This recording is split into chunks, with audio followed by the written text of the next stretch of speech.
جوانو، جب انسان نزاع کے عالم میں مبتلا ہوتا ہے، جب روح آدھی اندر ہوتی ہے آدھی باہر ہوتی ہے، تو اس وقت انسان کو تین ہیبتیں نظر آتی ہیں۔ ایک، مرنے والے کو ملک الموت نظر آتا ہے۔ اگر وہ نیک بندہ ہوتا ہے تو ملک الموت اس کے پاس اچھی صورت لے کے آتا ہے، خوبصورت شکل لے کے آتا ہے۔ لیکن اگر وہ گنہگار بندہ ہوتا ہے، بدکار ہوتا ہے، سیاکار ہوتا ہے، تو ملک الموت اس کے پاس ڈراؤنی صورت لے کے آتا ہے۔ دوسرا، مرتے وقت انسان ان دو فرشتوں کو بھی دیکھتا ہے جو ہمارے دائیں بائیں بیٹھے ہمارا نامہ اعمال لکھ رہے ہیں۔ مرتے وقت انسان ان دونوں فرشتوں کو بھی دیکھ لیتا ہے۔ حدیث شریف میں آتا ہے کہ مرتے وقت یہی دونوں فرشتے انسان کی آنکھوں کے سامنے آتے ہیں۔ اگر مرنے والے کا شمار نیک بندوں میں ہوتا ہے، اللہ کے محبوب بندوں میں ہوتا ہے، تو یہ فرشتے اس سے مخاطب ہو کر یہ مجدہ سناتے ہیں کہ جزاک اللہ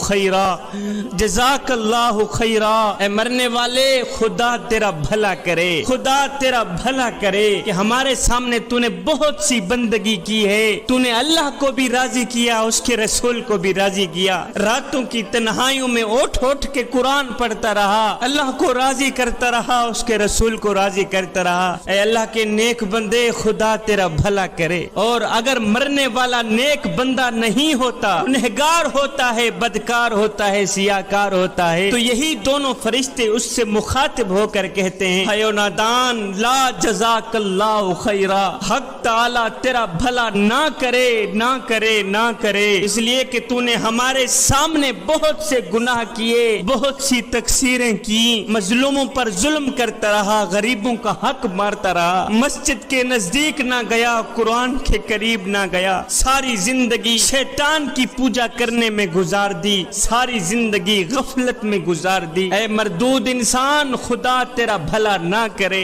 خدا تیرا بھلا نہ کرے۔ میرے حضور علیہ الصلوۃ والسلام نے فرمایا کہ مرتے وقت انسان کو یہ بات معلوم ہو جاتی ہے کہ اس نے جنت میں جانا ہے یا جہنم میں جانا ہے، اس کا ٹھکانہ جنت ہے یا دوزخ ہے۔ جو شخص نیک ہوتا ہے، متقی پرہیزگار ہوتا ہے، تو اسے ملک الموت کہتا ہے کہ اے خدا کے دوست، خدا کے حکم سے میں تجھے جنت کی بشارت دیتا ہوں۔ اور اگر کوئی گنہگار بندہ ہوتا ہے، سیاکار بندہ ہوتا ہے، تو ملک الموت اسے کہتا ہے کہ اے خدا کے دشمن، میں خدا کے حکم سے تجھے دوزخ کی بشارت دیتا ہوں۔